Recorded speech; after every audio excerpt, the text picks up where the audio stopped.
जय गुरुदेव।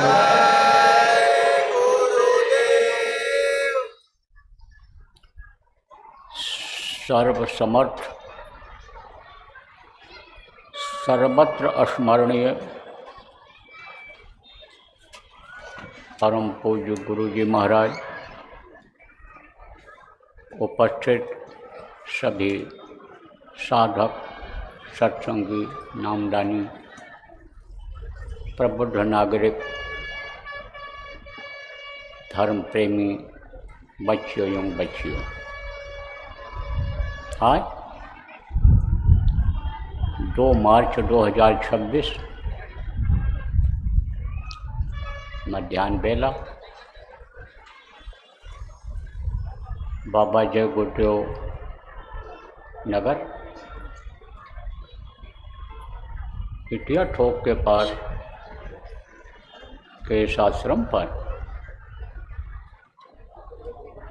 सत्संग के माध्यम से आप लोगों के दर्शन का अवसर मिला।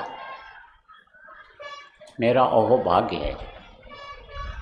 भाग्य जब जगता है तब यह अवसर मिलता है। कहा बड़े भाग्य पाए सत्संगा, और बिना प्रयास हुए भवभंगा। जब भाग्य जगता है, संस्कार जगते हैं, तभी सत्संग सुनने का अवसर मिलता है और तभी सत्संग की बातों को कहने का अवसर मिलता है। और जब सत्संग की बातें समझ में आ जाती हैं, सत्संग में जो बताया जाता है आचरण उस तरह से आदमी करने लगता है। प्रभु के प्राप्ति का रास्ता जब ले लेता है, तब इसी मानव मंदिर में प्रभु का दर्शन होने लग जाता है। इसी में देवी देवताओं का दर्शन होने लग जाता है। इसी में स्वर्ग और वैकुंठ का आनंद मिलता है। इसी में पांचों नौबत बाजती हो, 3600 राग, जो पांचों नौबत बजती है 3600 राग हो रहा है, वो सुनाई पड़ने लगता है। लेकिन यह भाग्य से मिलता है। भाग्य जब जगता है, सत्संग मिल जाता है और प्रभु के प्राप्ति के रास्ते पर आदमी लग जाता है, तब बिना ही प्रयास हुए भवभंगा। भवभंगा किसको कहते हैं? भव सागर को। जहाँ पर आप रहते हो, जहाँ पर आप जन्मते हो, मरते हो, और रोते हो, जहाँ हंसते हो, जहाँ पर खाते हो, लैट्रिन पेशाब करने जाते हो, यही मृत्युलोक है, भव सागर। इसी में आदमी डूबता उतरता रहता है। जितना सुलझाने की कोशिश इस समय पर इंसान कर रहा है, गृहस्थी को उतनी ही उलझती चली जा रही है। कोई चाहता है कि हमारे घर में बीमारी हो, कोई चाहता है बच्चे लड़े कुछ लगा रहे, कोई चाहता है कि हमको बरकत न मिले। लेकिन न चाहते हुए भी यह समस्याएं बनी हुई हैं। किसकी वजह से? न जानकारी की वजह से, सत्संग न मिलने की वजह से। देखो प्रेमियों, कथा भागवत प्रवचन अलग होता है और सत्संग अलग होता है। सुबह के सत्संग में आपको बताया था कि सत्संग किसको कहते हैं, सोई जान ले। और सतलोक सतपुरुष का जहाँ कीर्तन होए, तो सतलोक कहाँ है? सतलोक सबसे ऊपर लोक है। ये जो इधर की सृष्टि है, इससे सबसे ऊपर है। ये मृत्युलोक है। इसके ऊपर में देवलोक है। उसके ऊपर में देवताओं के ये जो मालिक हैं, ब्रह्मा, ये जो शिव जी, ब्रह्मा, विष्णु, महेश, इनका लोक है। इनके ऊपर इनकी माँ आद्या का लोक है। उनके ऊपर इनके पिता का, ईश्वर का लोक है, ब्रह्म पार ब्रह्म। आप ये समझो महाकाल लोक, उसके ऊपर में सतलोक है। तो वहाँ का जो मालिक है वो सतपुरुष कहलाता है। उसी को महात्मा यानी गुरु नानक ने कहा यानी अकाल पुरुष। वो काल के घेरे में नहीं आता है। मरने और जीने के लिए यहाँ नहीं आता है। यहाँ दुख भोगने के लिए नहीं आता है। वो सबका पिता है। कबीर साहब ने उन्हीं को कहा, साहब सबका बाप है, बेटा काहू का नाई। और साहब हो बेटा होकर जो जन्मे सो तो साहब नहीं, तो बेटा किसी का वो नहीं बनता है, वही सबका मालिक है। ये जैसे जितने भी 33 करोड़ देवी दुर्गा हैं, ये जितने भी ब्रह्मा विष्णु महेश इनके लोक के ये जो वासी हैं, ब्रह्म पारब्रह्म के वासी, सबका मालिक वही है। तो उसकी महिमा जहाँ गाई जाती हो, उसके बारे में जहाँ बताया जाता हो और उसके बारे में जहाँ पहुँचने का बताया जाता हो, वह सत्संग कहलाता है। अब आपको बता दूँ कि शरीर को जो चलाने वाली शक्ति है, जिसको जीवात्मा कहते हैं, ये उसी की अंश है। उसी को गोस्वामी जी महाराज ने कहा, ईश्वर अंश जीव अविनाशी और चेतन अमल सहज सुख राशि, परमात्मा की अंश ये जीवात्मा है। जीवात्मा ही शरीर को चलाती है, जीवात्मा ही इसको चेतन बनाए हुए है। चेतन किसको कहते हैं? जो चीज़ एक जगह से दूसरी जगह अपनी इच्छा अनुसार चली जाती है, जो चला जाता है, वो चेतन है। और जड़ किसको कहते हैं? पेड़ और पौधे को जड़ कहते हैं, पत्थर को जड़ कहते हैं, सोना चांदी हीरा मोती जवाहरात को जड़ कहते हैं, रुपया पैसा को जड़ कहते हैं। इसको ले जाना पड़ता है, हटाना पड़ता है। लेकिन मनुष्य अनिचेतन है, वो एक जगह से दूसरी जगह जा सकता है। कोई जानवर भी चेतन है, घोड़ा गधा मुर्गा भैंसा, सबके अंदर यही जीवात्मा है, यही चलाती है उनको, तब वो चलते हैं। तो वही इसको चेतन किए हुए हैं। और वो जब निकल जाती है तब यह जड़ हो जाता है। जब मृत्यु होती है, मरता है आदमी, तो वो शरीर फिर हिल डुल नहीं सकता है। वो आदमी मरने वाला आँख नहीं खोल सकता, मुँह से कुछ नहीं बोल सकता है, जड़ हो जाता है। तो ये जीवात्मा इस शरीर के अंदर बैठी हुई है। कहाँ पर बैठी हुई है?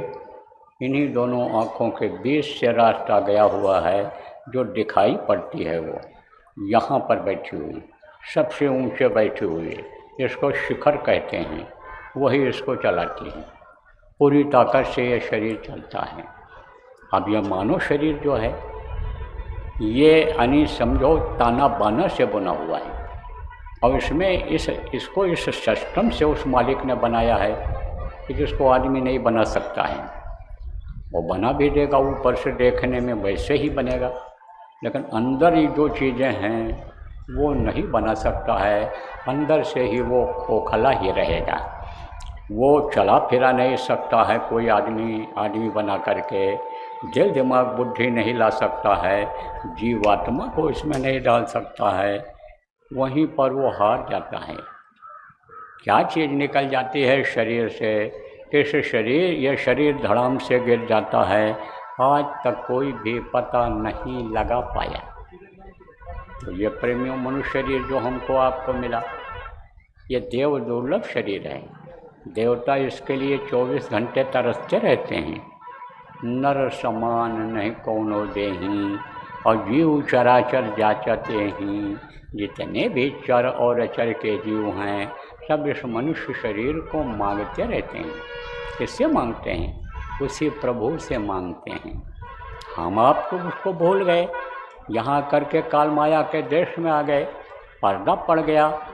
लेकिन उनको जानकारी है कि हम उन्हीं के अंश हैं और उन्हीं से मांगने पर हमको कुछ मिलेगा।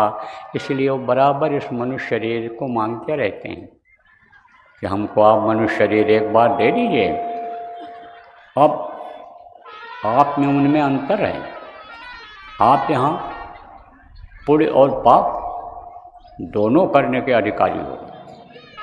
हाथ से अच्छा करो, बुरा करो, पैर से अच्छे काम के लिए जाओ, बुरे काम के लिए जाओ, आँख से बुरा देखो, बुरा अनि देखो, अच्छा देखो, कान से अच्छा सुनो, बुरा सुनो। आप आज़ाद हो, लेकिन फल भोगने के लिए आप आज़ाद नहीं हो। अच्छा करोगे तो अच्छा फल मिलेगा, और बुरा करोगे तो बुरा का फल मिलेगा। तो जब बुरा करोगे तो नरकों में जाओगे, वहाँ मार पड़ेगी, वहाँ काटे जाओगे, सड़ाए जाओगे, गलाए जाओगे, तपाए जाओगे। और अच्छा करोगे तो आप स्वर्ग और वैकुंठ में भेजे जाओगे। तो स्वर्ग और वैकुंठ में सुख भोगने के लिए जाता है, ये कर्मों का फल मिलता है। जैसे कोई बहुत मेहनत करता है तो वही तरक्की कर जाता है।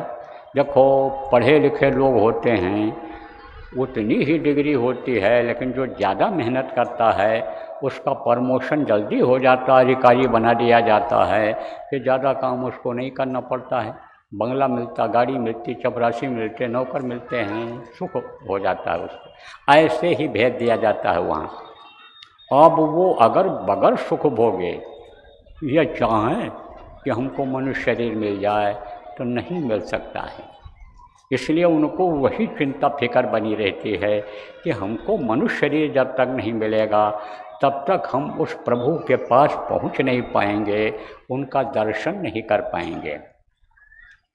इसीलिए जो है गोस्वामी जी महाराज ने कहा कि प्रभु का दर्शन मनुष्य शरीर में अनिश ही हो सकता है और साधना करने से हो सकता है। साधन धाम मोक्ष कर द्वारा, पाई न जब पर लोक सवारा। साधना का घर या पूजा का मंदिर है।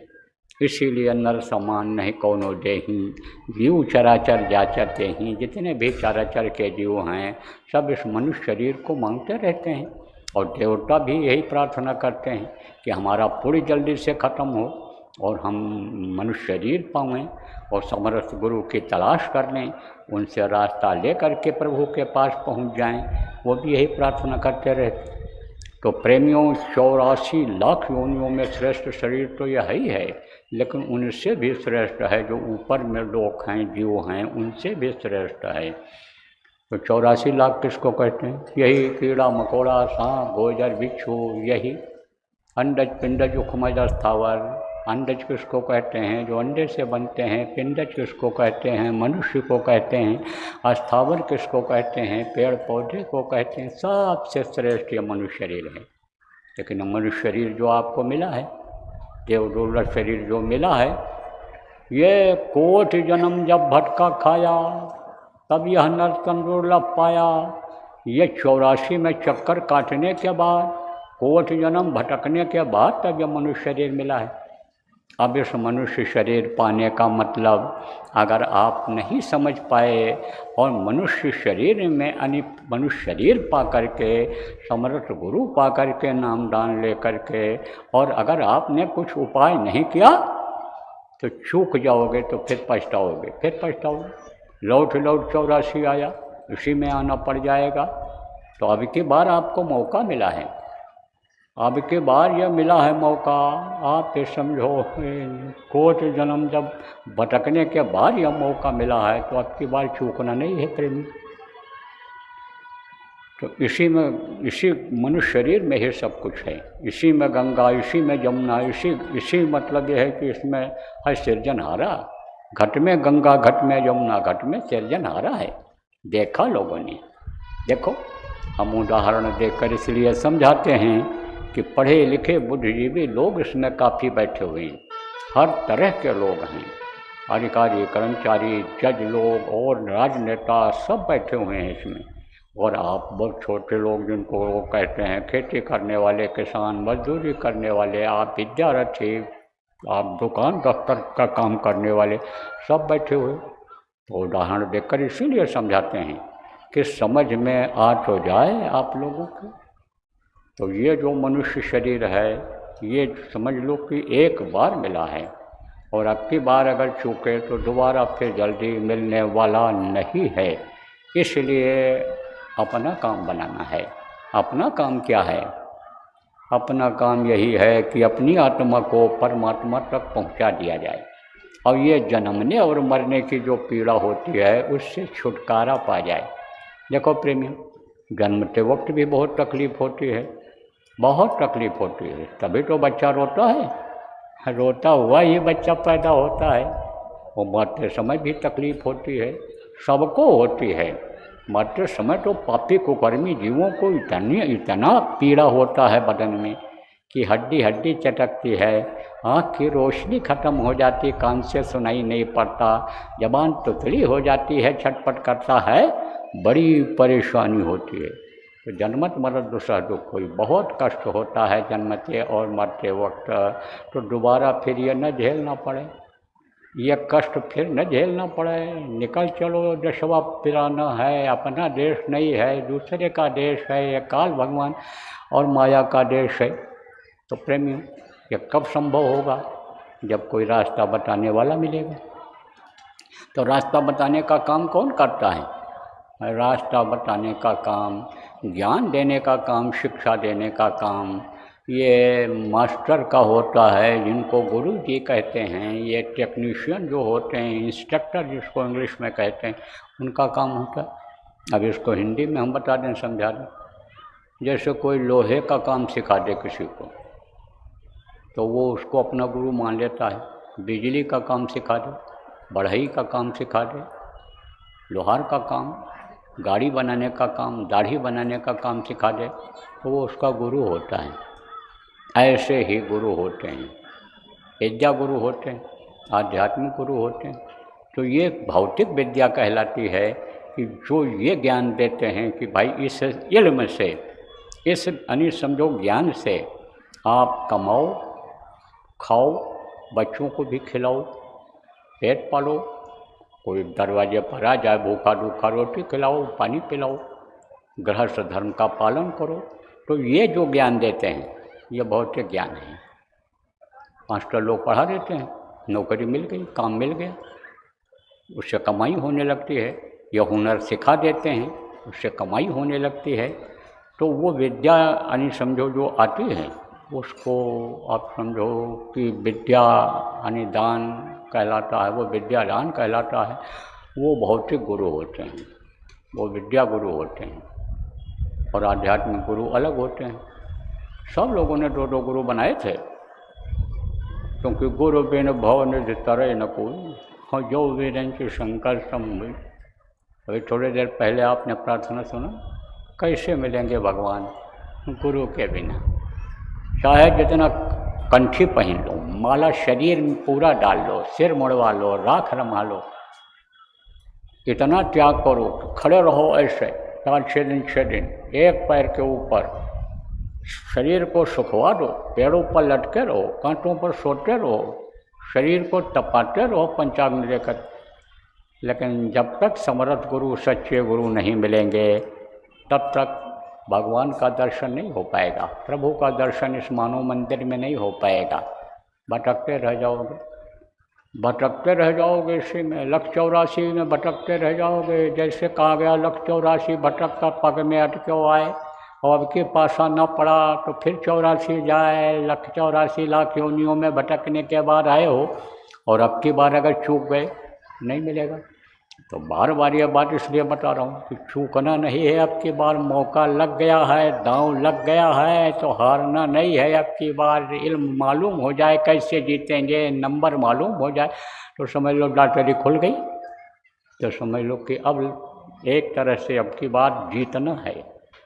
जिंदगी को जिसको यानी समझ लो जीवन को, अपने जीवन के समय को जीत लेना है, हारना नहीं है जुआरी की तरह से। तो प्रेमियों, आप ये समझो कि 184 भर, तो जब गुरु ऐसे गुरु मिलते हैं, समझा, समर्थ गुरु जिनको कहा जाता है, कि जो भगवान के मिलने का रास्ता बताते हैं, गुरु होते हैं। तो जितने भी महापुरुष आए, सब लोगों ने गुरु किया। राम भगवान ने गुरु किया, विश्वामित्र उनके गुरु थे। कौन गुरु थे? विद्या गुरु थे। अस्त्र शस्त्र, ये राजनीति, धर्मनीति, परिवार नीति, कूटनीति, सब उन्होंने ही सिखाया था। 12.5 वर्ष तक अपने आश्रम पर रखा था। राजा दशरथ से मांग करके यज्ञ की रक्षा के लिए ले गए थे, और वहीं पर उन्होंने सिखा दिया था। 9 गुणों से लैस किया था। राजेश, तपस्वी, संतुष्ट, सत्यवादी, विचंद्रिय, दाता, शूर, दयालुष्या, वेद पाठी, ऐसे 9 गुण। जब ये 9 गुण आ गए तो वापस भेजा, और जब वापस आए और राजगद्दी देने का समय आया, तो साथ का देखो कितना असर होता है बच्चियों। सबको आपको ध्यान देने की ज़रूरत है कि बुरे का साथ करोगे बुराई आ ही जाएगी, अच्छे का साथ करोगे तो हमेशा अच्छाई ही आएगी। मंथरा कौन थी? दासी थी। कैकेयी का दिमाग बदल दिया। कैकेयी सबसे ज़्यादा प्रेम करती थी राम से, लेकिन मंत्रा जिसको इंग्लिश में ब्रेन वॉश कहते हैं, दिमाग बदल दिया रोज़ रोज़ समझा करके, और जंगल जाने का हुक्म मांग लिया, वरदान मांग लिया। राजा दशरथ बचन के पक्के थे, प्राण जाए बर बचन न जाई, रघुकुल रीत सदा चली आई। रघुकुल की रीति थी ये, वो पालन करते थे, लोगों को शिक्षा देकर गए। रामायण तो पढ़ा जाता है, आप ये समझो, रामायण पढ़ा जाता है, उपदेश किया जाता है। अगर उनमें इन बातों को बताया जाए कि भाई देखो उन लोगों ने इस तरह का पालन किया, पिता के आदेश का पालन किया और जंगल चले गए, राम ने आदेश का पालन किया, पिता ने समझो कि अपने प्रण को पूरा किया, पुत्र के शोक में उन्होंने शरीर तक त्याग दिया, तो उस पर चलना चाहिए। धर्म न दूजा सत्य समाना, आगम निगम पुराण बखाना।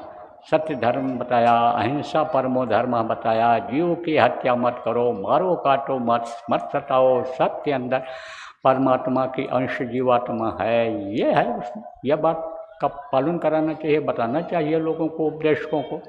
आज जितने भी उपदेशक यहाँ बैठे हुए हो, किसी भी धर्म के मानने वाले हो, आपसे हमारा निवेदन प्रार्थना है कि उनके उस गूढ़ रहस्य को बताओ आप, जो उसमें उन्होंने संतों ने धार्मिक पुस्तकों में लिख रखा है, उसको बताओ। परेच्छर धर्म नहीं भाई, परोपकार, एक दूसरे की मदद करना चाहिए, सबसे सेवा धर्म कठोरा, सेवा धर्म का पालन करना चाहिए।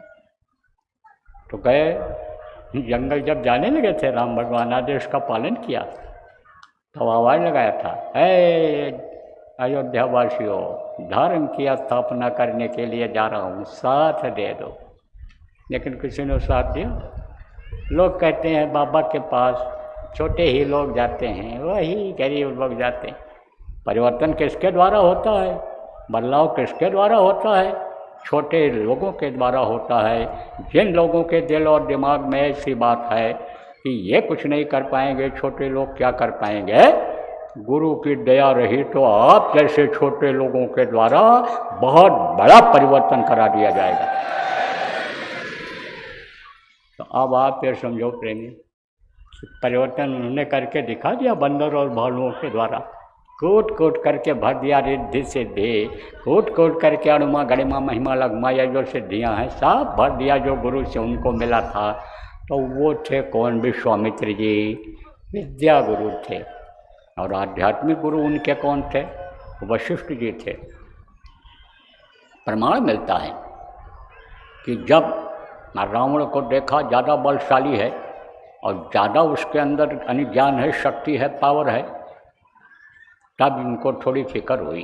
तो अपने गुरु को याद किया, कहा जब कोई चीज़ समझ में ना होए गुरु को याद करो, तो गुरु रास्ता निकाल देते हैं, बता देते हैं। तो वो जो शब्द रूपी गुरु थे, उनके मनुष्य शरीर में थे लेकिन शब्द रूपी गुरु थे, उन्होंने अंतर में बता दिया कि परशुराम जी के पास तो शक्ति, वो भी भगवान कहे गए हैं, वो भी उतनी ही पावर के थे, लेकिन काम इनको दिया गया था। किसका? रावण के संहार का, दुष्टों के संहार का, जो यज्ञ की रक्षा, जो यज्ञ करने नहीं देते थे। दुर्मुख भोजन होम थरा धा जाय करो इंद्र तुम बाधा ही पहुँचाते थे। तब इन्होंने उनसे प्रार्थना करके दो शक्ति दिया। जब देखा कि बाली वरदानी है कि उसके सामने जो भी लड़ाई लड़ने के लिए जाए आधा बल वो ले लेता था, ये वरदान मांग रखा था उसने। जिस तरह से हिरण्यकश्यप ने, ऐसे होली का है तो प्रसंग आ गया, बता देता हूँ। हिरण्यकश्यप ने ये वरदान ले रखा था, मांग रखा था तपस्या करके कि हमको कोई मार न सके, कोई हथियार से न मार सके, हम न दिन में मरें न रात में मरें, हम समझो कि हमको कोई घर में न मार सके, मैदान में न मार सके, हमको कोई मनुष्य जानवर न मार सके। तो नरसिंह रूप धारण करना पड़ा विष्णु भगवान को उसको मारने के लिए, क्योंकि अत्याचार अन्याय का अंत होता है, ये इतिहास बता रहा है, तवारीख बता रही है। तो अब आप ये समझो प्रेमी कि फिर वहाँ पर गुरु को याद किया और उन्होंने कहा छिप करके मारो। पेड़ की ओट से उन्होंने वण चलाया था और जब मरने लगा तब उसने कहा मैं बैरी सुग्रीव प्यारा, कारण कौन नाथ महिमारा। आखिर आपने मुझको क्यों मारा बीच में आकर के? बैर तो हमारा सुग्रीव से था, आप बीच में क्यों आए मारे? तब उसी ने कहा था इसी तरह से आपको भी लगेगा दूसरा जब आप जन्म लोगे। तो कृष्ण जब आए द्वापर में तो शक्ति होती है, शक्ति आती है। मनुष्य में कोई शक्ति नहीं होती, शक्ति भरी जाती है, ऊपर से दी जाती है। मनुष्य तो साधारण ही होता है, जैसे हम आप हैं, ऐसे जज साहब लोग हैं, ऐसे कलेक्टर साहब एसपी साहब लोग हैं, तो उनको पावर मिली है, शक्ति मिली है, ऊपर से मिली है।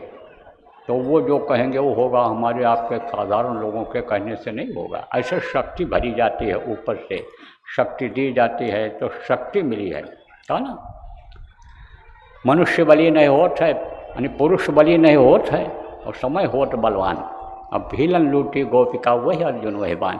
अर्जुन के पास बाण था, धनुष था, वही जिसमें बड़े बड़े योद्धाओं को उन्होंने धराशायी कर दिया था, लेकिन भीलों ने लूट लिया गोपिकाओं को, कुछ नहीं कर पाए। तो शक्ति होती, तो शक्ति थी किसमें? कृष्ण में। तो वही शक्ति फिर उसी तरह की शक्ति आई थी। यह जरूर है कि ये 12 कला लेकर के आए थे, वो 16 कला लेकर के आए। ये पहले स्थान से आए थे, वो दूसरे स्थान से आएगी। और पहला दूसरा स्थान अभी बताऊंगा, जब आपको नाम बताऊंगा भगवान का जो 5 नाम है कि सुमिर सुमिर नर उतर नहीं पारा, कल जो केवल नाम आधारा, वो कौन सा नाम है? 5 नाम कि 5 नाम का सुमिरन करे, संत कहें तब बहुत से तरह, कौन सा नाम है वो अभी बताऊंगा जब। तब पहला स्थान, दूसरा स्थान, तीसरा स्थान, चौथा 5वां स्थान आपको बता दूंगा, मालूम हो जाए। तो दूसरे स्थान से आए थे, लेकिन उनका भी अंत हुआ। इस धरती का विधान है कि जो भी मनुष्य शरीर में आएगा उसको शरीर छोड़ना पड़ेगा, मृत्यु उसकी जरूर होगी। जो पेड़ फलेगा वो झड़ेगा, जो आग जलेगी वो बुझेगी, और जो पैदा होगा वो मरेगा, वो मरेगा। इस धरती का नियम है, विधान है। तो मनुष्य शरीर में थे, उनका भी समय आ गया, जैसे राम भगवान का समय आया था। उनका जब समय आया, बड़ा विचित्र यानी समझो कि संदर्भ है, आज बताने का मौका नहीं है। पहले कई बार बता चुका हूँ आपको। जो बराबर सत्संग सुनते रहते हो, यूट्यूब पर पड़ा हुआ सत्संग सुनते हो, ऑनलाइन सत्संग सुनते हो, सत्संगों में आ करके सुनते हो, आपको मालूम है। तो उनको भी शरीर छोड़ना पड़ा, और कृष्ण भगवान को जब शरीर छोड़ना पड़ा तो वो भी चले गए। कहाँ गए थे? उधर जंगल की तरफ बैठे हुए थे, पेड़ के ऊपर ऐसे ओट लगाए। तो इनके पैर में पद्म का निशान था। बहेलिया गया था शिकार खेलने, तो वो समझा कि हिरना की आँख चमक रही है, क्योंकि पद्म वो चमक रहा था। बस उसने तीर चला दिया, और जब तीर चलाया तो मनुष्य शरीर को जब चोट लगती है, घाव बनता है, चिल्लाता है, आवाज़ निकलती है, कराहता ही है। जब मनुष्य जैसे कराहने की आवाज़, चिल्लाने जैसी आवाज़ आई तो दौड़ करके गया, देखा तो कहा अरे तो कृष्ण भगवान है। कृष्ण भगवान माफ़ी मांगने लगा। उन्होंने कहा मत माफ़ी मांगो, मत माफ़ी मांगो, मुझे मालूम है मैंने तुमको छिप कर मारा था, तुमने बदला लिया है। तो प्रेमियों, ये विद्या ज्ञान के बारे में आपको बताया। तो उन्होंने भी गुरु किया, राम ने भी दोनों गुरु किया। वशिष्ठ जी उनके गुरु थे, आध्यात्मिक गुरु थे। एक जगह और प्रमाण मिलता है कि जब अयोध्या आए, रावण को मार करके, सभा लगी हुई थी, स्वागत के लिए लोग बैठे थे, रानियाँ बैठी थी, मंत्री लोग बैठे थे, कर्मचारी सब बैठे थे, प्रजा बैठी हुई थी। तब माता कौशल्या ने सवाल किया, अति सुकुमार युगल मेरे बारे, कौन भांति लंका पति मारे, किस तरह से तुमने रावण का विनाश किया, ए मेरे सुकुमार बेटे मुझे बताओ। तब क्या जवाब दिया था उन्होंने? गुरु वशिष्ठ कुल पूजी हमारे, और तिनकी कृपा धनुष धरन मारे। मेरे अंदर कोई शक्ति नहीं थी, वो तो गुरु वशिष्ठ की कृपा थी कि हमने रावण को मारा। तो प्रमाण मिलता है। कृष्ण भगवान ने भी 2 गुरु किया। संदीपनी जी उनके विद्या गुरु थे, और आपको संदीपनी का भी इतिहास बताया है कि उनको यह वरदान कैसे मिला था कि आने वाले महापुरुष के तुम गुरु बनोगे। वो भी आज बताने के समय नहीं है, पीछे बताया गया है। तो अब आप ये समझो प्रेमियों कि वो उनके विद्या गुरु थे और आध्यात्मिक गुरु कौन थे? सुपच जी। सुपच जी आध्यात्मिक गुरु थे। तो जब ये हुआ कि महाभारत हो ही जाएगा, अब कोई टाल नहीं सकता, महाभारत असंभावी हो गया। विनय न माने जड़ जट गए 3 दिन बीत, अब लक्ष्मण बाण सरा हो भय बिन हो न पेट। जैसे राम ने कहा था कि यह समुद्र नहीं मान रहा है, यह रास्ता नहीं देगा, तो निकालो लक्ष्मण बाण, मारो समुद्र में सूख जाए। तब वो घबराया। ऐसे ही आप फिर समझ लो कि वो इस बात को सब लोग समझ गए कि यह नहीं मान रहे हैं, ये तो कह रहे हैं सुई के नख के बराबर भी जमीन नहीं देंगे, तो अब तो महाभारत हो ही जाएगा। लेकिन जो संत आते हैं दयाल होते हैं, बाकी लोगों के अंदर काल और दयाल दोनों अंश होता है। जैसे राम भगवान ने कहा काल रूप तिन कर्म भ्राता, शुभ और अशुभ कर्म फलदाता। जो अच्छा कर्म करता है उसके लिए मैं शुभ हूँ, उसके लिए मैं बहुत अच्छा हूँ, उसके लिए हम बहुत अच्छा करते हैं। लेकिन जो बुरा कर्म करता है उसका खात्मा भी कर देता हूँ। लेकिन जो दयाल आते हैं उनके अंदर हमेशा दया का ही भाव रहता है, सब पर दया रहती है उनकी। उनका जो शरीर होता है उसी के लिए कहा उन्होंने, क्या कहा कि सकल जीव मम उपजाया और सबसे अधिक मनुष्य महि भाया। वो मनुष्य जिसने अपनी आत्मा को जगा लिया, परमात्मा तक पहुंचा दिया। मनुष्य शरीर से जो रास्ता गया हुआ है, गुरु को खोज करके उस रास्ते से चल करके और वहाँ तक पहुंचा दिया, वो सबसे ज़्यादा मुझे भाता है। तो उन्होंने क्या किया? संत जो होते हैं दयाल होते हैं, दया भाव होता है। तो संत दया कर रहे थे, सबके ऊपर कर रहे थे। कौन? सुपच जी। तो सुपच जी से उन्होंने प्रार्थना किया कि अब आप अपनी दया खींचो, नहीं तो हमारा मिशन अधूरा रह जाएगा। जिस काम के लिए हम भेजे गए हैं वो नहीं हो पाएगा। तो आपसे अब ये प्रार्थना करते हैं कि सज्जनों की रक्षा के लिए, धर्म की स्थापना के लिए अब आप दया करो, मेहर करो। थोड़ी देर के लिए आप रोको इस दया को, तब इनका विनाश होगा। तो महाभारत 18 दिन तो देखने में चला था, लेकिन महाभारत तो उन्होंने पहले ही कर दिया था। ये भी बता दें आपको, महाभारत शुरू होने का जब हुआ, अर्जुन से कहा कृष्ण भगवान ने, तो उठाओ गांडीओ, चलो मैदान में। बोले हम नहीं जाएंगे, यहाँ तो सब हमारे खानदान के ही लोग हैं, सब रिश्तेदार ही हैं, काका चाचा नाना मामा हैं। इनको मार करके मैं नर्क नहीं जाना चाहता हूँ, अधोगति नहीं पाना चाहता हूँ। तब कृष्ण ने कहा, रे तुमको मारना कहाँ है, तुमको तो खड़े होकर केवल बाण चलाना रहेगा। ये तो सब देखो मरे पड़े हुए हैं। बोले ऐसे कैसे मान लें कि मरे पड़े हुए हैं? बोले मैं आपको दिखाता हूँ, बैठो। बैठाया और काट देखो, लगाओ, दोनों आँखों को एक जगह पर टिकाओ, मन को रोको। नहीं रोक पाए, कुछ नहीं दिखाई पड़ा। बैठे रहे घंटों। बोले कुछ दिखाई पड़ा? बोले नहीं दिखाई पड़ा। बिन देखे यानी समझो प्रतीत नहीं होती, देखे बिन न हुए प्रतीति, और बिन प्रतीत हुए नहीं प्रीति। बगैर देखे विश्वास नहीं होता है। तो उन्होंने कहा हम विश्वास नहीं कर सकते हैं, हमको तो आप दिखाइए जब, तब हम तीर धनुष उठाएंगे। तब उन्होंने क्या किया, यहीं पर ठोका उनके, कहा बंद करो आँख, और ठोका यहीं। तो यहीं पर कर्म जमा है, अच्छे और बुरे दोनों कर्म ही जमा होते हैं। तो जब वो कर्म करता है, पर्दा हटता है, तब वो तीसरी आँख आत्म चक्षुषो नेत्र जिसको कहते हैं वो खुलता है। तो पर्दा को उन्होंने हटाया ठोक करके अपने पावर से, शक्ति से। और फिर उन्होंने देखा, अरे ये तो सब मरे पड़े हुए हैं, ये तो सब धराशायी हैं। और फिर वो आंख बंद करके तीर छोड़ते चले गए थे बराबर। तो महाभारत जब होने को हुआ तो सुपच जी से प्रार्थना किया था और उन्होंने दया अपनी खींची थी। देखो महात्माओं का इतिहास भरा पड़ा हुआ है, योगियों का, ऋषियों का इतिहास भरा पड़ा हुआ है।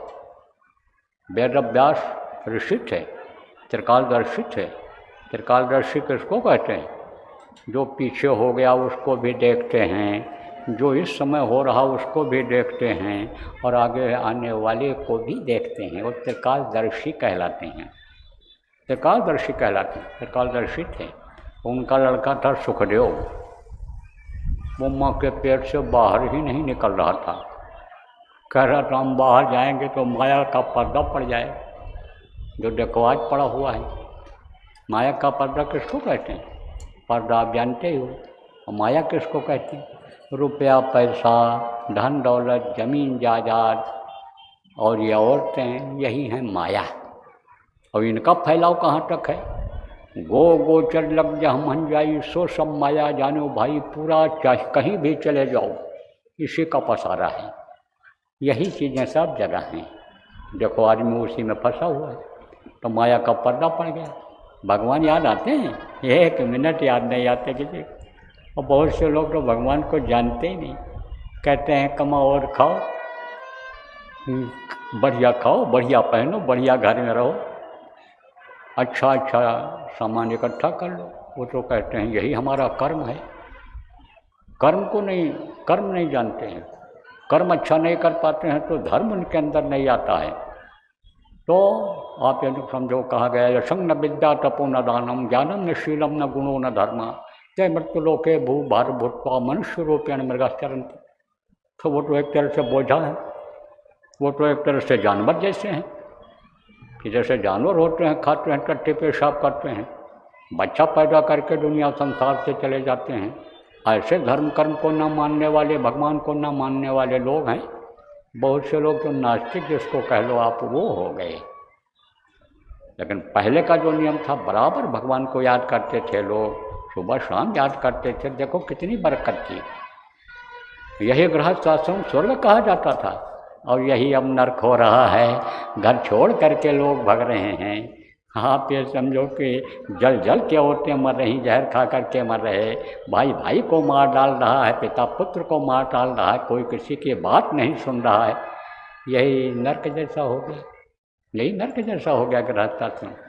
तो प्रेमियों, आप ये समझो कि वो जो था महाभारत जो हुआ था, वो समझो कि उसमें सबका समापन हो गया था, वो सब खत्म हो गए थे, परिवर्तन हो गया था। और द्वापर खत्म हुआ तब यह कलयुग आया। तो कलयुग में संतों का प्रादुर्भाव हुआ। तो संतों ने ये जो पूजा उपासना का रास्ता है, ये बिल्कुल सरल कर दिया।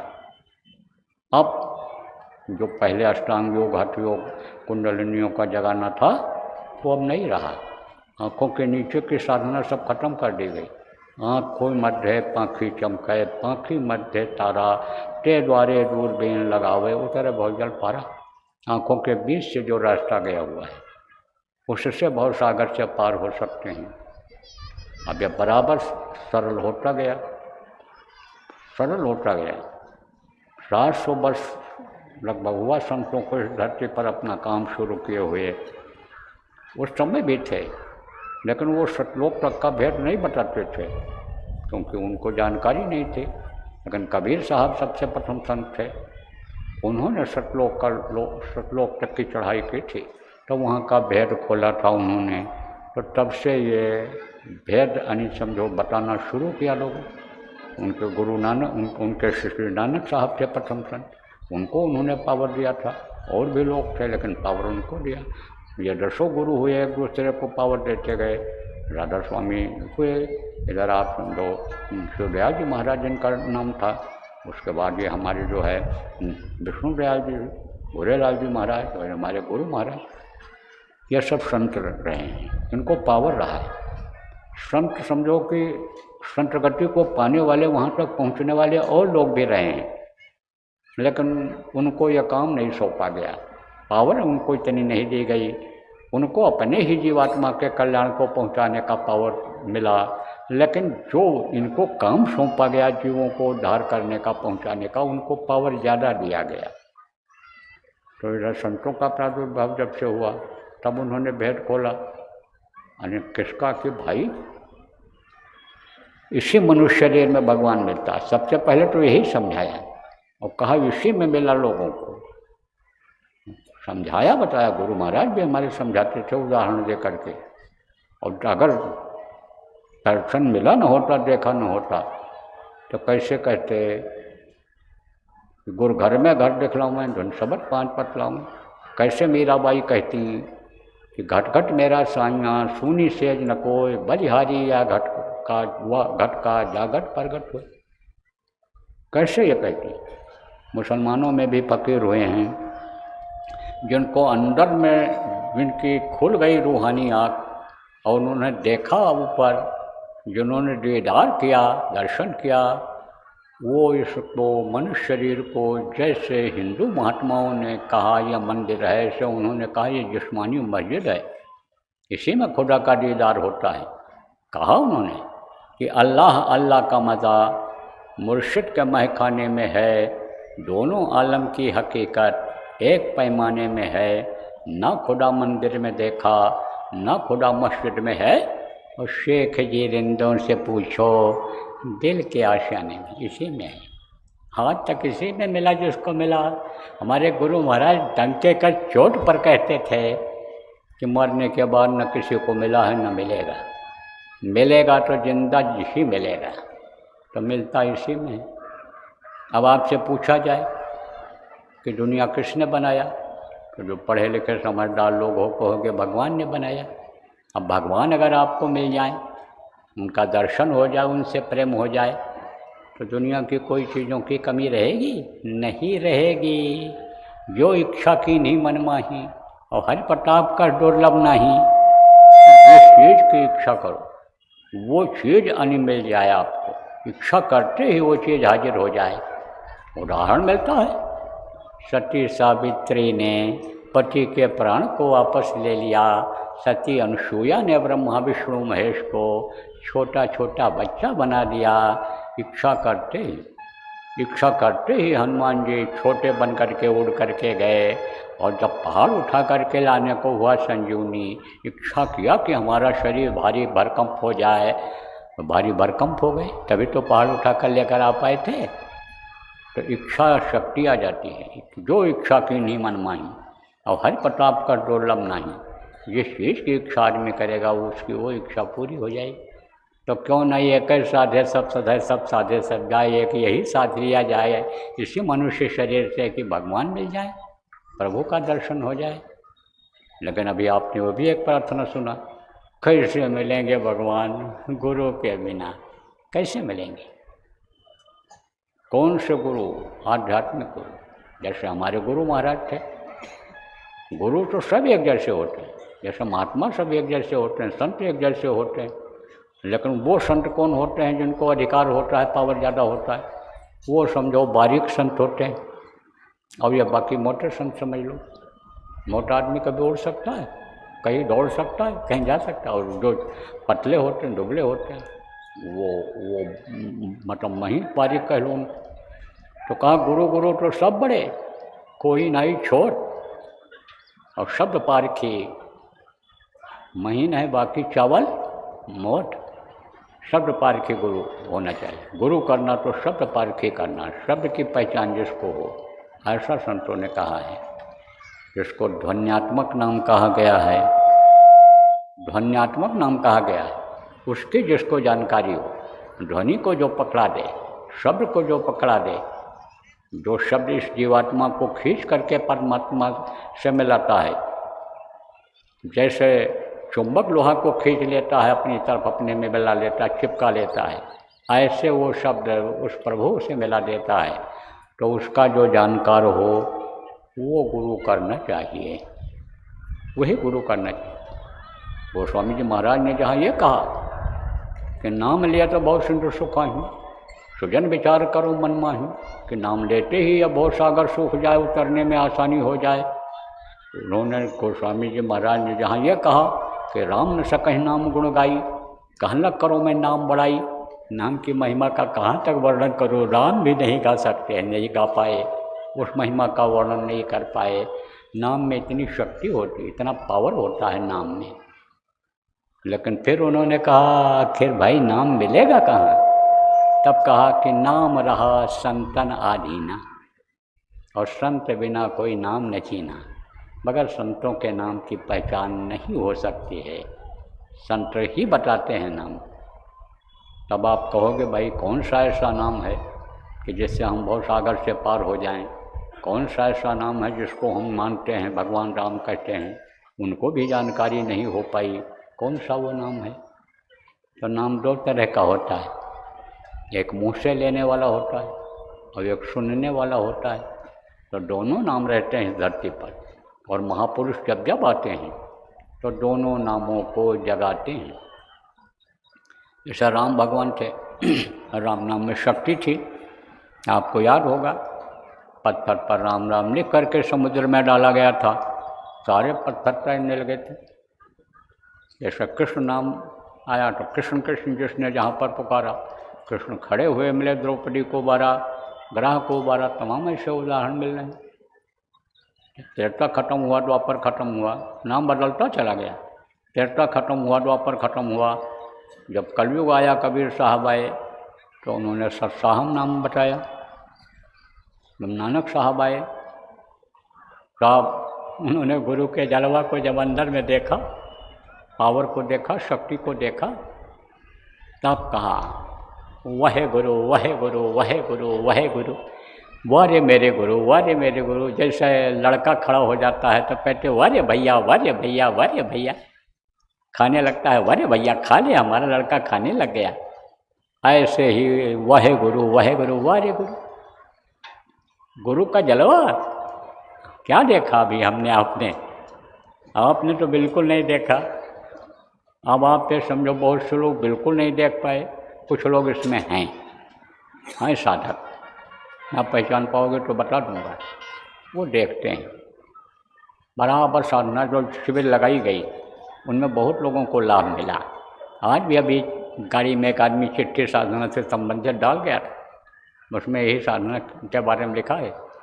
तो अब आप ये समझो प्रेमियों, कुछ तो हैं लेकिन ज़्यादातर आपको जिनको गुरु का महिमा का पता नहीं चला। तो कबीर साहब की शिष्या थी रानी इंदुमती, तो उसने साधना किया, और जब सचखंड पहुंची, सतलोक पहुंची, तो देखा, कहा ये तो यहाँ बैठे हुए हैं, यही सारी दुनिया को सृष्टि को चला रहे हैं। तब चरणों पर गिर पड़ी और बोली कि आपने हमसे इतनी मेहनत क्यों कराई? उसी समय आप बता दिए होते, जब हमको नामदान दिए थे बता दिए होते कि मैं ही सब कुछ हूँ, तो मैं आपकी सेवा करके, आपकी दया ले करके मैं पार हो जाती। मेहनत आपने इतना क्यों कराया? तब उन्होंने कहा तुझको विश्वास न होता कि मनुष्य शरीर में भी इतनी शक्ति हो सकती है, इसलिए तुझको मैंने उपाय बताया, रास्ता बताया, रास्ते पर चलाया और ला करके यहाँ तक मंजिल तक पहुँचा दिया। बोल तेरी मदद किया कि नहीं किया? तब बोली संतों की महिमा अनंत किया उपकार, आपने जो उपकार किया उसका बदला नहीं चुका सकती हूँ। कदम कदम पर आपने रक्षा किया, कदम कदम पर आपने संभाल किया, लेकिन आपकी एक बात मैं याद रखा।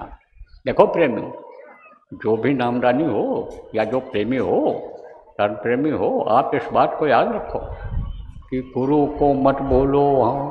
आप गुरु को भूल जाते हो, इसीलिए धोखा खा जाते हो, इसीलिए परेशानियां झेलते हो। गुरु को मस्तक पर सवार रख करके जो चलाए, उसके गुरु हर जगह मदद करते हैं, हर जगह।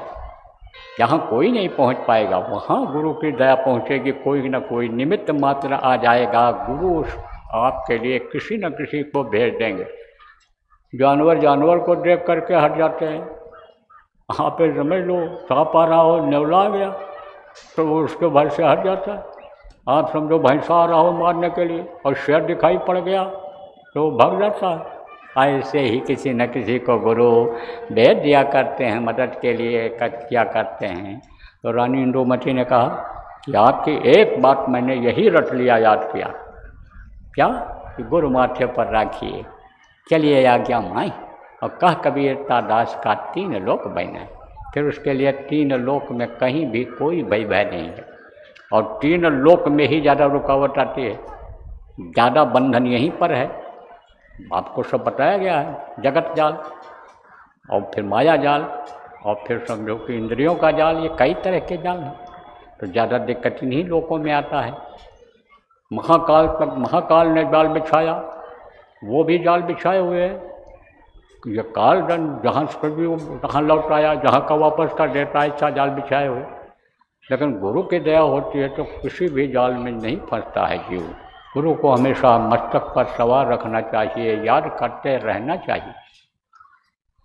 तो पहचान किससे होती है? कहा ना, स्वयं जाने ते देव जनाई, जानत तुम्हें तुम्हें हो जाई। जिसको वो जानना चाहता है, अपनी पावर दिखाना चाहता है जिसके अंदर, वही देख सकता है, सबको नहीं पता रहता है।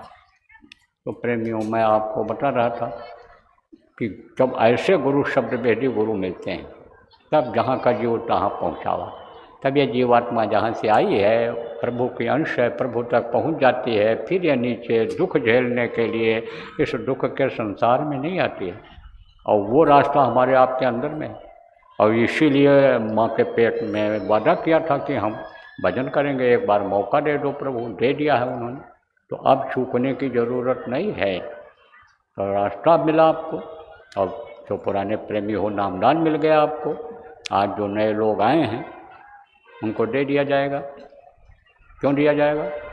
इसलिए कि गुरु महाराज आप पे समझो आदेश दिए थे नामदान देने के लिए, तो नामदान दे दिया जाएगा।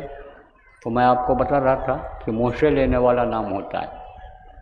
तो जब यह आए आपके वाही गुरु नाम चला नानक जी के समय पर, उसके बाद में राधा स्वामी नाम चला और हमारे गुरु महाराज ने जय गुरुदेव नाम जगाया।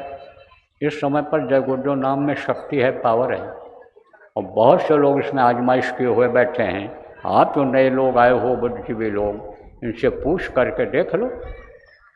जय गुरुदेव बोलने से जान बच गई लोगों की, और रोग में कमी आ गई। जय गुरुदेव नाम की ध्वनि बोलने से सुबह शाम परिवार का कलह झंझट झगड़ा खत्म हो गया। जय गुरुदेव नाम की ध्वनि बोलने से दवा फायदा कर गई, बहुत फायदा हुआ लोगों को। लेकिन विश्वास जब हो जाए, क्योंकि जो पूर्वज थे वो जिस नाम को भगवान के लेते थे, वही नाम आपको बता करके गए कि यही भगवान है, इन्हीं में शक्ति है, वही नाम आप लेते हो। और जब श्रद्धा विश्वास के साथ आप नाम लेते हो, भगवान को समझ करके कि यह भगवान का नाम है लेते हो, तो कुछ न कुछ फ़ायदा हो ही जाता है। आपको शांति सुकून मिल जाता है, लाभ मिल जाता है। तो आप तो कहोगे कि यही सब कुछ नाम है, यही सब कुछ है। लेकिन उससे ज़्यादा अगर लेना है, पाना है, तो जैसे एक दुकान चलती है, अब कोई कह दे कि चौराहे पर यही दुकान खोल लो, ज़्यादा चलने लगेगी, तो नहीं खोलोगे तो आमदनी कैसे होगी, कैसे पता चलेगा? आजमाइश करके देख लेना। ये जय गुरुदेव नाम प्रभु का नाम है, इसमें पूरी शक्ति है, पावर है। आप आजमाइश करके देख लेना। ये डिटेल में आपको बताएंगे जो सत्संगी हैं, प्रचारक हैं, कि क्या क्या लाभ हुआ, कैसे लाभ हो सकता है। आज बताने का समय नहीं है। तो यह तो है मुँह से लेने वाला नाम। अब एक होता है ध्वन्यात्मक नाम, जो मुँह से नहीं लिया जाता है, सुना जाता है। तो वह है 5 नाम। 5 नाम है, 5 नाम, 5 रूप, 5 स्थान, 5 की आवाज़। अब आपको बताऊं कि जिसका नाम होता है, उसका रूप होता है, उसका स्थान होता है, और उसकी होती है आवाज़। जैसे आपका नाम है और आपका रूप या चेहरा है, और आप कहीं रहते हो, आपका स्थान है, ऐसे ही ये 5 हैं। इनको धनी कह लो, इनको देवता कह लो, कुछ भी आप कह लो, तो इनका है नाम। ये चेहरा है, जैसे आपका चेहरा है, और इनका स्थान है, जैसे आप कहीं रहते हो, निवास करते हो, विश्राम करते हो, सोते हो, इसी तरह से इनका भी स्थान है। जैसे आपकी बोली बानी है, ऐसे इनकी भी बोली बानी है। तो देखो, बोली बहुत कम लोगों की मिलती है, चेहरा मोहरा भी बहुत कम, इक्का दुक्का कहीं, लाख करोड़ में कहीं। जो बच्चे पैदा होते हैं लेकिन उनमें भी कहीं ना कहीं कोई निशान रहता। माँ पहचानती है और नहीं पहचान पाते जल्दी लोग। तो आप ये समझो, कहा ना, अजब तेरी कारीगरी रे करतार, जान न जाने माया तेरी बदले रंग हजार। तो हजार रंग बदल दिया, हजार चेहरा बना दिया। इसी तरह से बोली बानी भी हो गई। इसी तरह से इन लोगों का भी है, ऊपर वालों का भी। इनकी बोली नहीं मिलती एक जैसी, एक जैसा स्थान इनका नहीं है। बहुत कुछ तो मिलता जुलता है, जैसे मनुष्य का मिलता जुलता होता है, हाथ पैर आँख कान ये सबके होते हैं, ऐसे इनका भी सब है। लेकिन चेहरा में फ़र्क है, बोली में फ़र्क है, इनके आवाज़ में, स्थान में फ़र्क है। तो यानी समझो 5 हैं ये। नाम बताऊंगा अभी आपको, इनका रूप बताऊंगा, स्थान बताऊंगा और इनकी आवाज़ बताऊंगा। तो मुख्य रूप से आप ये समझो कि 5 नाम, 5 रूप, 5 स्थान, 5 की आवाज़। तो यह मैं अभी आपको बताऊंगा, रटाऊंगा, याद कराऊंगा। जितना भी आप याद कर सको याद कर लो, जो ना याद हो पावे उसका लिखा हुआ कागज यहीं मैदान में अभी सत्संग के बाद आपको मिल जाएगा। न मिल पावे, भीड़ ज़्यादा है, तो पुराने लोगों से पूछ करके लिख लेना। और जो ऐसे प्रदेश से मान लो कोई यहाँ आए हो, हर प्रदेश से इक्का दुक्का तो आए ही होंगे, लेकिन उनके साथ जो आप लोगों के साथ और लोग आए हैं, बोली वाणी नहीं समझते, हिंदी नहीं समझते, जिनके साथ आप आए हो उनको समझा देना। विदेशों से लोग आए हैं, उनमें भी किसी को हिंदी ना आती हो तो आप समझा देना। एक देश ऐसा है चीन। चीन के लोग, चाइना जिनको कहते हैं, न तो अंग्रेजी जानते हैं, न हिंदी जानते हैं, कोई भाषा ही नहीं जानते हैं। उसके उनके यहाँ कोई भाषा पढ़ाई नहीं जाती है सिवाय चाइनीज़ भाषा की।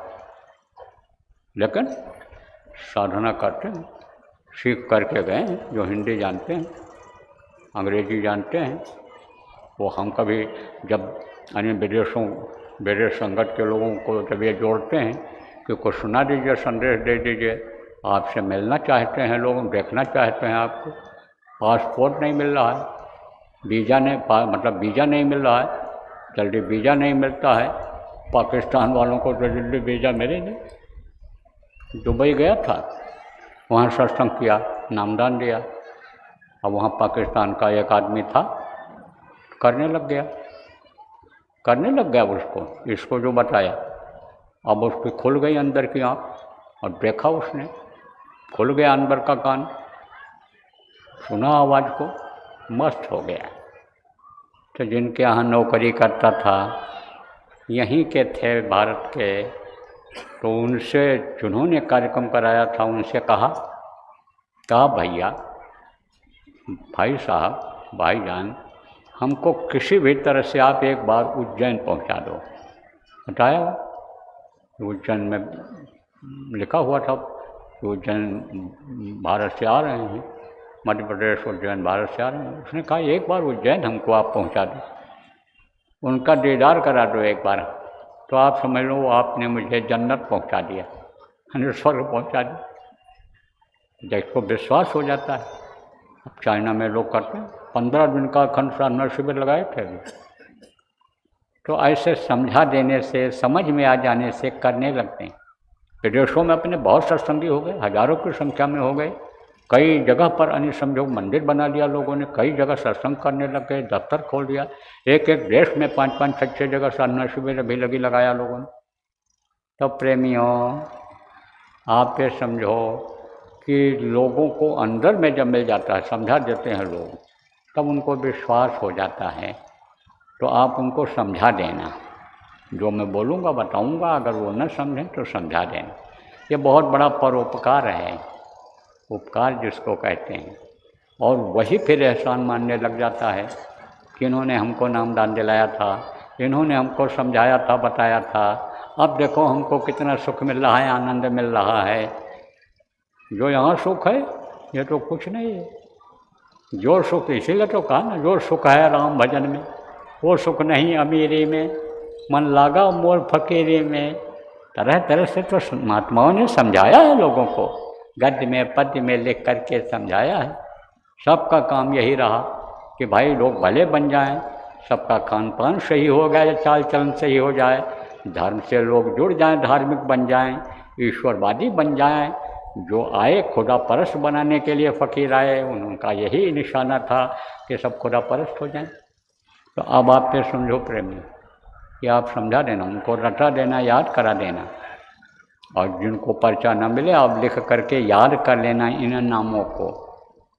और जब याद हो जाए तब पर्चा फाड़ करके कहीं सुनसान जगह पर फेंक देना, बताना मत किसी को। अगर आप बता दोगे तो उसका कोई फ़ायदा नहीं होगा, कोई फ़ायदा नहीं होगा, और आपका होगा नुकसान, क्योंकि यह नाराज़ हो जाएंगे, नाराज़ हो जाएंगे। तो नाराज़ इनको मत करना, आप किसी को भी मत बताना, रिकॉर्ड करके भी मत सुनाना।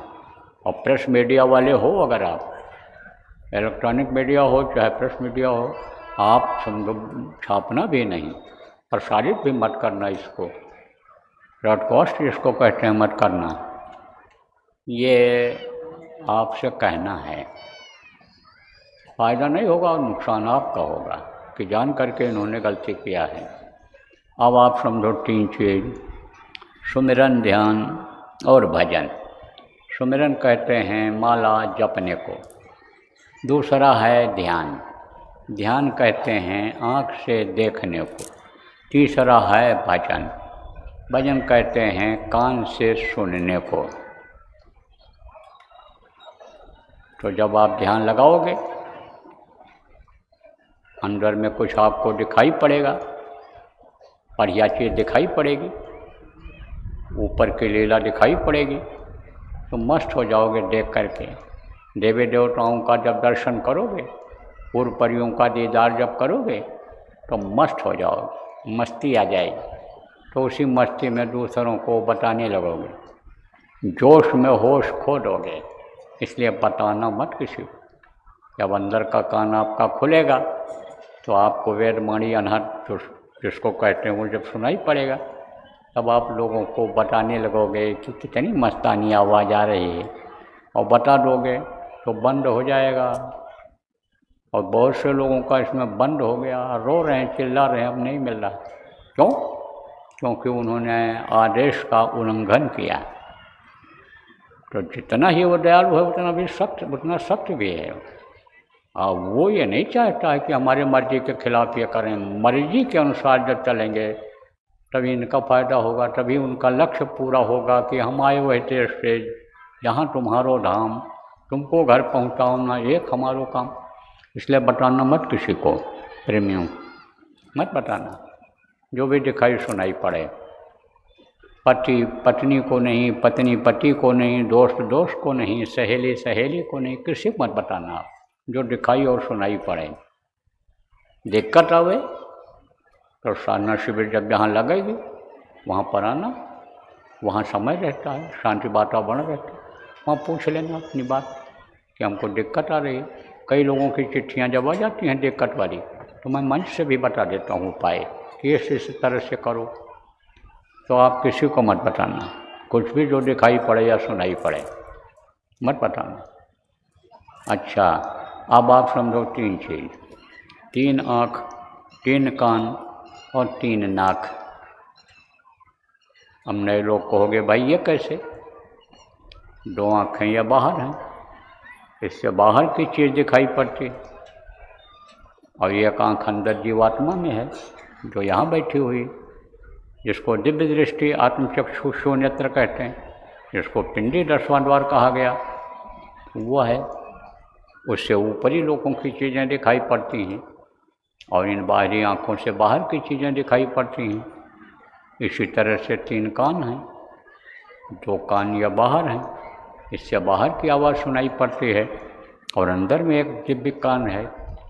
दिव्य यानी समझो कि चर्म, ये चर्म चक्षु हो वो दिव्य चक्षु है, तो वो ये चर्म कर्ण है, और यानी समझो कि दिव्य कर्ण। एक कान अंदर में है उससे अनहद वेदवाणी आकाशवाणी जिसको कहा गया, गैबी आवाज़ जिसको कहा गया, खुदाई आवाज़ फ़कीरों ने कहा, जिसको साउंड कहा है स्पिरिचुअल मास्टर ने, जिसको संतों ने गिरा कहा है, सच कहा है, वो है। कल समझा दूंगा आपको सुबह, अगर मौज रही, गुरु महाराज की दया रही, सुबह ध्यान भजन के बाद आपको सब बता दूंगा, डिटेल में इसको बता दूंगा, विस्तार में बता दूंगा आपको कल सुबह। तो ये समझो कि एक कान अंदर जीवात्मा में और 2 कान ये बाहर, 3 कान और 3 नाक। देखो ये 2 सुराख है बाहर, यही है नाक। ये अगर नाक बंद कर लो, मुंह बंद कर लो, तो भी राम नाम सत्य हो जाएगा। यही शरीर को चलाता है, बाहर से हवा को लेकर के और प्राणों को देता है। कल अगर दया मौज रहेगी तो बता देंगे आपको, सुबह के सत्संग में बता दूँगा, शाम वाले में 3 बजे वाले में बता दूँगा। इस शरीर की रचना कैसे हुई और इसमें क्या क्या चीज़ें हैं, यह सब बता दूँगा आपको। कैसे ये शरीर चलता है, कैसे काम करता है ये, और कब यह मृत्यु, कब यह मुर्दा हो जाता है। तो ये अगर समय रहा तो कल बता दूँगा आपको, मौज रही गुरु महाराज के प्रसंग में आ गया तो बता दूँगा कल आपको। तो अब आप ये समझो प्रेम, ये वादा नहीं है, मौज के गुरु महाराज क्या है, दया उनकी रहती है। तो अब आप ये समझो कि ये बराबर अपना काम करते रहते हैं। कौन? यही दोनों सुराख है, ये बराबर काम करते रहते हैं, ये कभी अपना काम बंद नहीं करते हैं। आप खाओ पियो, सो, नहाओ धो, जो भी काम करो, ये अपना काम बंद नहीं करते हैं। तो एक बार में एक नाक से अच्छी हवा जाती है और उसी के बगल जो नाक है, अंदर की गर्म हवा, गंदी हवा दूसरे नाक से निकलती है। ये दोनों बदलते रहते हैं, बदलते रहते हैं, समय समय पर अपने अपने हिसाब से बदल जाते हैं। स्वचालित जिसको कहते हो, ऑटोमेटिक, ये ऑटोमेटिक हैं, बदलते रहते हैं ये। तो ये नाक है, 2 नाक, इससे खुशबू और बदबू दोनों मिलती है, सुगंधी और समझो कि ये बदबू, दोनों चीज़ें मिलती हैं। और उस नाक से केवल खुशबू ही खुशबू मिलती है, क्योंकि ऊपर में कोई गंदगी नहीं है, कोई भी नाली नहीं है, कोई भी वहाँ कूड़ा करकट नहीं, कोई भी ये जो लैट्रिन का गड्ढा जिसको सेप्टिक टैंक कहते हैं, यह कुछ नहीं, क्योंकि वहाँ का भोजन अलग है।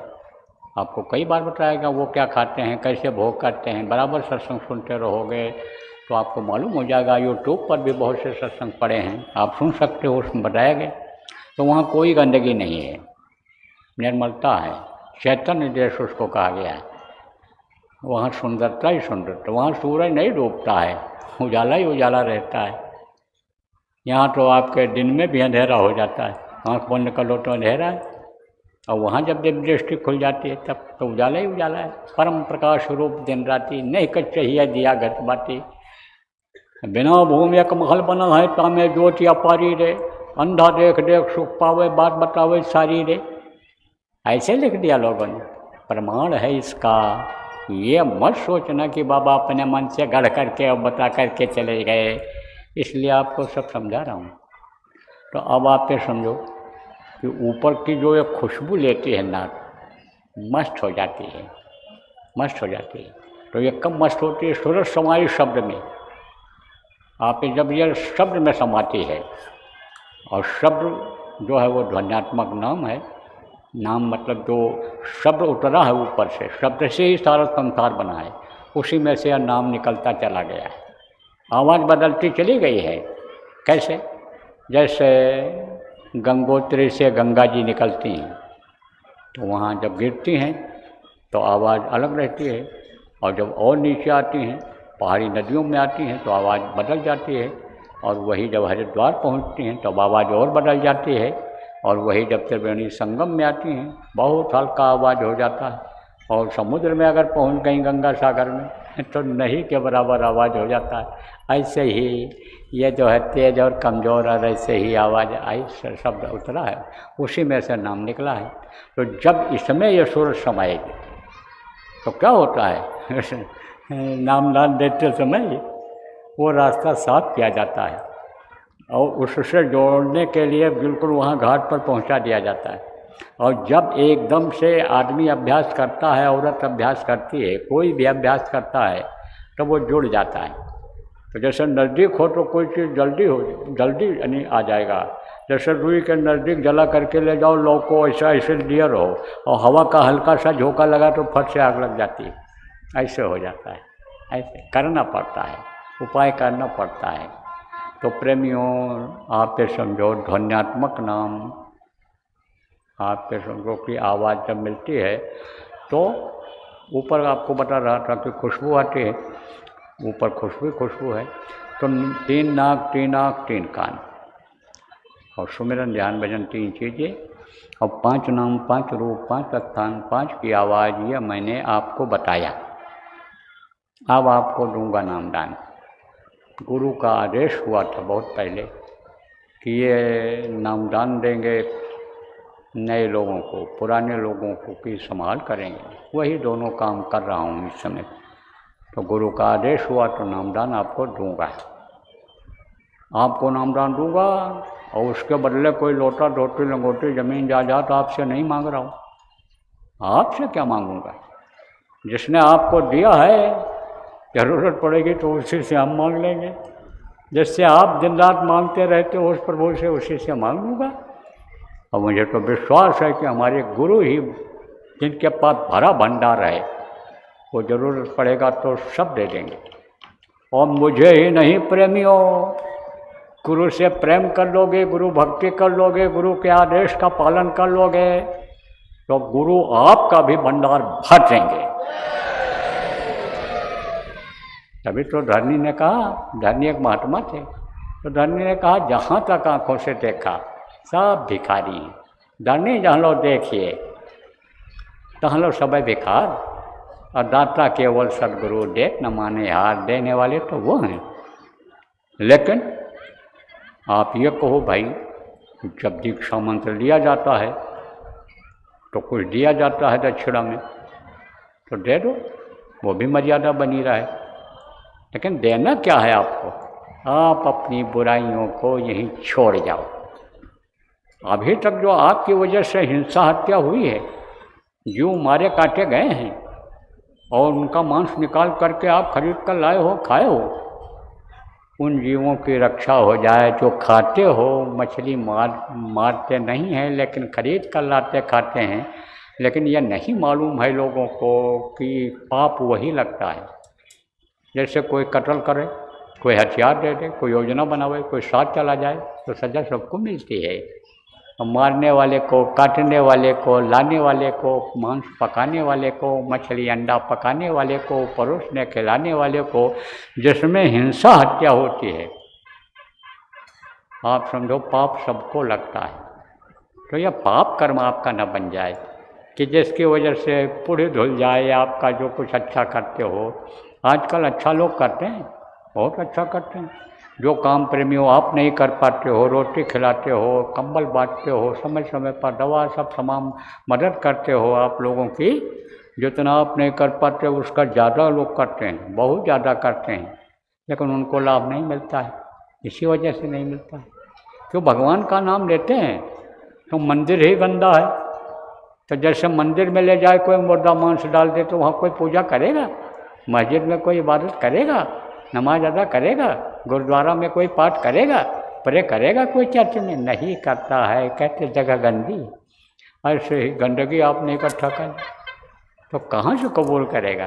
तो भैया इसको पाक साफ रखना, इसको अब गंदा मत करना, ये संकल्प बना लो। ये बुराई यहीं दक्षिणा में दे करके चले जाओ आप। आजकल बीमारियां क्यों ज़्यादा हो रही हैं? खून बेमेल होने की वजह से।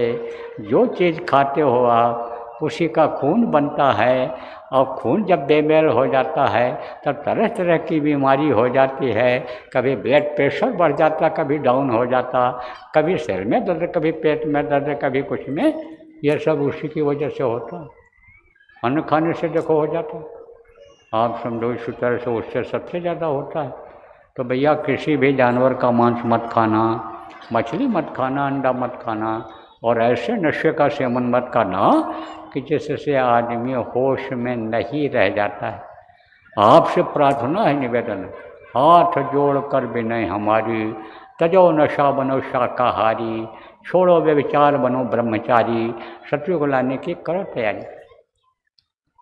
दूसरे के औरत के साथ बुरा कर्म मत करना, बच्चों दूसरे पुरुष के साथ बुरा कर्म करना, बुरा मत करना, बुरा कर्म मत करना, पाप लगता है, बहुत बड़ा पाप लगता है। वो पापी के साथ अगर ऐसा हो गया, चाहे स्त्री हो चाहे पुरुष हो, तो उसके कर्म आ जाते हैं, इसलिए ऐसा मत करना। बाकी आप आज़ाद हो, खा सको तो थाली भर चावल की जगह थारा भर खा लो, 4 रोटी की जगह 40 रोटी खा लो, 2 किलो घी पी लो अगर हजम कर सको तो। और हाजमा कमज़ोर है, शरीर बुढ़ा है, तो 1 रोटी का भूख रख करके तब खाओ। रात को जगना है, पेट न खराब हो जाए, भजन करना है, तो 1 रोटी का भूख रख करके फिर खाओ। ये ज़रूर कहता हूँ। बाकी आप आज़ाद हो, न किसी का जात छुड़ा रहा हूँ, न किसी का धर्म छुड़ा रहा हूँ। जहाँ रहते हो वहीं रहो, घर नहीं छुड़ा रहा, साधु नहीं बना रहा आपको कुछ नहीं, बस केवल 24 घंटे में आपको 2-3 घंटा समय भगवान के भजन में उनको याद करने में लगाना है। जहाँ 24 घंटा आप गृहस्थी के काम में लगे हुए हो, अपने शरीर को सुख देने के लिए, अच्छा खाने, अच्छा पहनने, अच्छे घर के काम में लगे हुए हो, उसी में से समय निकाल लो, उस प्रभु पर विश्वास कर लो जो पैदा होने के पहले माँ के स्तन में दूध भर देता है, आपको भी देगा, सबको देता है। अजगर करे न चाकरी, पंछी करे न काम, और दास मलूका कहे गए सबके दाता राम। उस पर विश्वास कर लो तो वो आपको देगा, यह पक्की बात है। उस पर आप विश्वास कर लो। आपको नामदान देता हूँ, देर अब नहीं करूँगा, समय निकला जा रहा है, ज़्यादा समय हो रहा है, और आप जो नामदान लेने के लिए ही आए हो, आपको इंतज़ार करना पड़ रहा है। तो जो जो नाम मैं बोलूँगा आप बोलना, जब मैं बोलना बंद कर दूँगा तो आप भी बोलना बंद कर देना, फिर आपको समझाऊँगा। बैठो, मारो पालथी, पालथी मारो। जय गुरुदेव नाम किसका, प्रभु का पावन नाम, प्रभु का पावन नाम। जय गुरुदेव।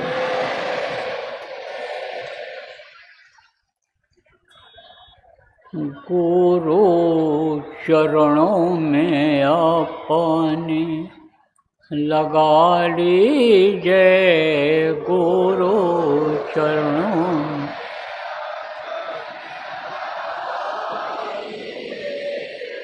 मेरे भाग्य को स्वामी जी जगा दीजिए, मेरे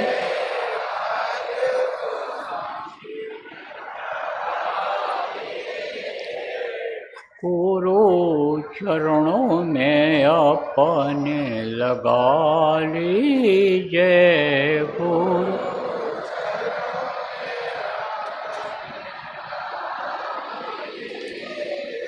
मोसम पापी जगत कोई नाही, मोसम पापी, मोसम पापी जगत में नाही, मोसम पापी मेरे पापों की गठरी जला दीजिए,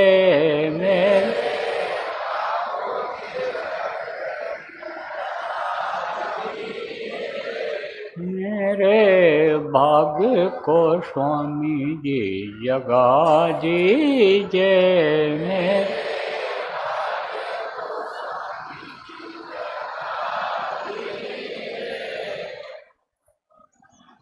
मेरे भाग्य को स्वामी जी जगा दीजिए,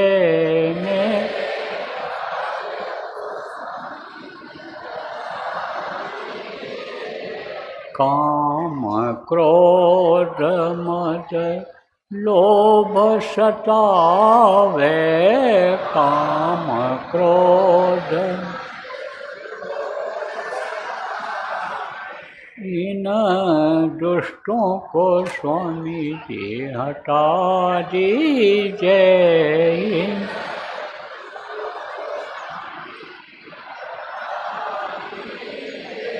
मेरे भाग्य को स्वामी जी जगा दीजिए।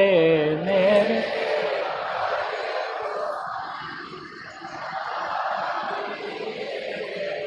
काल रुमाया बहुत भरमावे, काल रुमाया इन दो से स्वामी जी बचा लीजिए।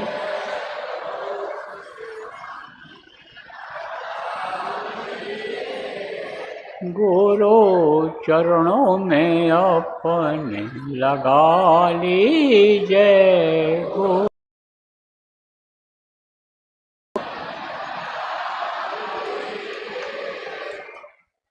तुम्हारी दरस को ये अखियाँ हैं प्यासी, तुम्हारी दरस को दर्शन देकर प्यास बुझा दीजिए। दर्शन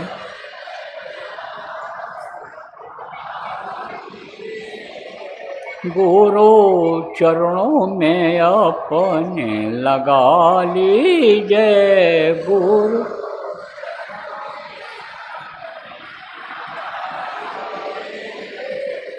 मेरे भाग्य को स्वामी जी जगा दीजिए।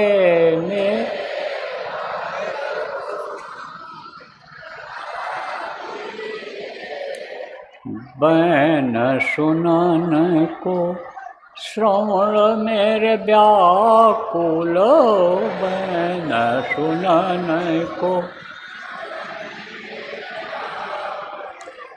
अमृत भरी वाणी सुना दीजिए।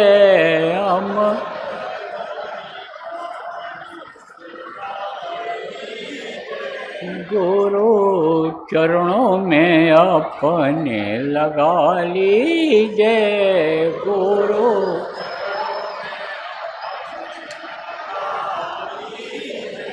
मेरे भाग्य को स्वामी जी जगा दीजिए।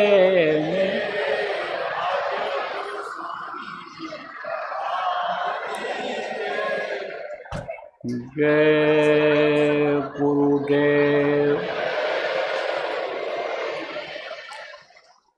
जय गुरुदेव। जय गुरुदेव। जय गुरुदेव। जय जय गुरुदेव।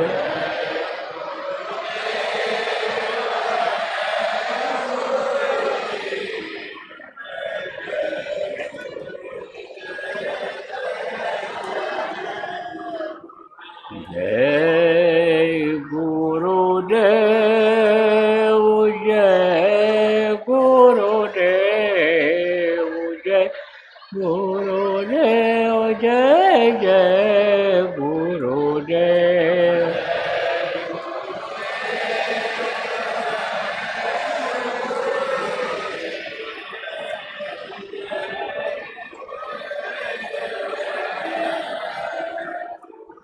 जय गुरुदेव। जय गुरुदेव। जय गुरुदेव। जय जय गुरुदेव।